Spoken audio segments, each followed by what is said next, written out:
Hello everyone. Welcome to Saman Yapa YouTube channel. අද දවසේදී මම ඔයාලට කියලා දෙන්නේ ඉංග්‍රීසි කතා බහේදී වැදගත් වෙන විශේෂ වාක්‍ය රටාවක්. Let's go now. Shall we? Don't be late, will you? මෙන්න මේ විදිහට අපිට shall we, will you වලින් අවසන් වෙන එක්තරා ආකාරයක tag question එකක ලක්ෂණ තියෙන වාක්‍යයක් අපි දකිනවා. අන්න ඒ ගැන අද කතා කරමු.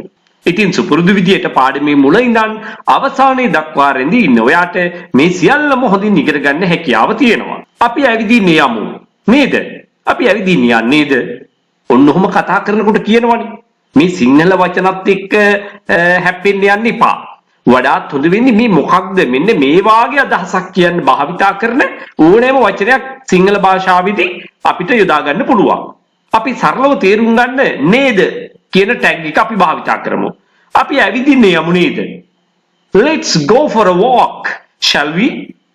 Let's go for a walk, shall we? මේ වාක්‍යවල විශේෂත්වය මොකක්ද? අපි කියලා පටන්ගෙන මු කියලා අවසන් වෙන වාක්‍ය. නැවතත් කියන්න අපි කියලා පටන්ගෙන මු කියලා අවසන් වෙන වාක්‍ය ලියන්න සිද්ධ වෙන්නේ අපිට let's භාවිතා කරලා. Let's go for a walk. අපි ඇවිදින්න යමු. Let's have something.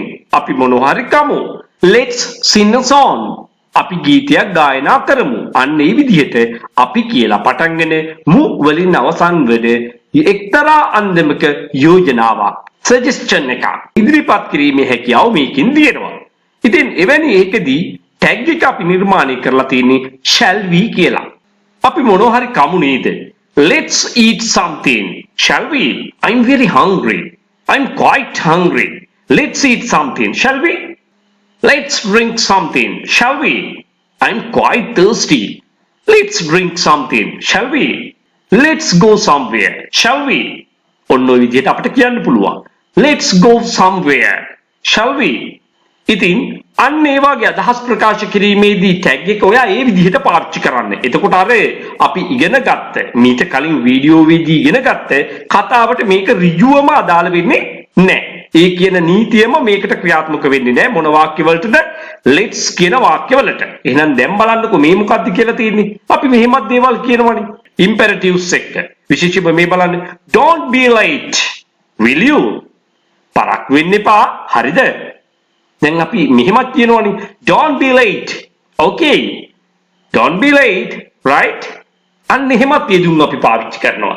එතකොට අන්න ඒ වාක්‍ය රටාවල් වලදී අපි අර සාම්ප්‍රදායික tag question ක්‍රමවේදය එහෙම නැත්නම් ඒක නිර්මාණය කරන ක්‍රමය නෙවෙයි අනුගමනය කරන්නේ. දැන් බලන්න මෙතෙන්දම අපිට කියන්න පුළුවන් මේ වගේ. Don't be late, right? පරක් වෙන්න එපා. හරිද? Don't be late. Okay. අන්න එවැනි වචනත් අවසානයේදී අපිට ඉදු කරන්න පුළුවන්. ඉතින් එවැනිම එක්තරා වූ ආකාරයක් තමයි මේ don't be late, will you? අනේ පරක් වෙන්න එපා. අන්නේ අදහසයි මේ තියෙන්නේ. මෙහෙ එන්නකෝ. මෙහෙ එනවද? Come here, will you? Come here, will you? මොනවා හරි කන්නකෝ අනේ. බොන්නකෝ. Have something, will you? Here the word have means eat or drink. මට පොඩි උදව්වක් කරන්නකෝ අනේ. කරනවද? Do me a little favor, will you? Do me a little favor, will you? Let's වලින් පටන් ගත්ත වාක්‍යයක අගට අපි shall we යෙදුවා. මෙන්න මේ වගේ imperatives වලදී don't be late, come here. අන්න එවැනි අවස්ථාවලදී will you භාවිතා කළා. මේ ඔක්කොටම වඩා අපි ලංකාව තුලම වැඩිපුරම භාවිතා කරන මේක standard English නොවුනත් කතා බහේදී භාවිතා කරන අති බහුල වචනයක් තියෙනවා tag එක විදිහට යොදා ගන්න. මොකක්ද? දැන් බලන්න මේ වගේ දේවල් ඔයාලා අහලා නැද්ද? Today the buses are very crowded, no? Today the buses are very crowded, no? අද බස් වල සෙනඟ පිරීලා නේද? අද බස් සෙනඟ පිරීලා නේද? It's very hot, no? It's very hot, no? හරි රස්නේ නේද? She's so good, no? එයා හරි හොඳයි නේ. එයා හරි හොඳයි නේද? It's going to rain, no? වහින්න යන්නේ නේ. අන්න බලන්න ලංකාවේ මේක බහුලව භාවිතා වෙන්නා වූ එක්තරා ටැග් ස්වභාවයක්. හැබැයි මේක non standard අර standard English වලට අදාළ නොවුනත් මේක භාවිතයේ තියෙන ක්‍රමයක්. ඉතින් මේ සියල්ල ඔබ දැනගන්න ඕනේ. එතරම්දී හැම එකටම KNOW අගින් එකතු කිරීමක් සිද්ධ කරනවා. ඉතින් මේ භාවිතයන් සියල්ල ගැන අවබෝධයෙන් සිටීම ඊටාම වැදගත් වෙනවා.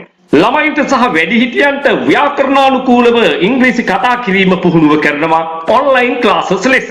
එක කණ්ඩායමකට බඳු උගන්වන්නේ සිසුන් 10 දෙනෙක් පමණයි. මාසෙකට පැය 8ක් උගන්වනවා. මාසික ගාස්තුව ළමයින්ට නම් රුපියල් 2000ක් විතරයි. වැඩිහිටියන්ට රුපියල් 3000ක් විතරයි. දැන් මේක බැලු බැලමට ලොකු මුදලක් වගේ පේනවා. ඔයාම කල්පනා කරලා බලන්න කණ්ඩායමකට ඉන්නේ 10 දෙනෙක් පමණයි. එතකොට විතරයි පුහුණු වෙන්න අවස්ථාව තියෙන්නේ. පුහුණු වුණොත් විතරයි ඉංග්‍රීසි කතා කරන්න පුළුවන් වෙන්නේ. මීට වඩා ඉතාම සුළු මුදලකට පන්තිය පාත්වගෙන යන්න පුළුවන් 100,000 ගණනක් එක කණ්ඩායමක් තුල දාගෙන.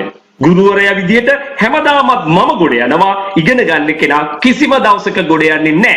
ඊට වඩා හොඳයි නොමිලම වීඩියෝ නරඹන්න, පොත් කට්ටලයක් මිලදී ගන්න, දැනුම වැඩි කරගන්න. ගෙදර ඉඳන් පන්ති වලට සහභාගී වෙන්න අවශ්‍ය නැහැ. ඔයා මේකට එකඟද නැද්ද? එකඟ වෙනවා නම් තවදුරටත් අපි වීඩියෝ බලමු.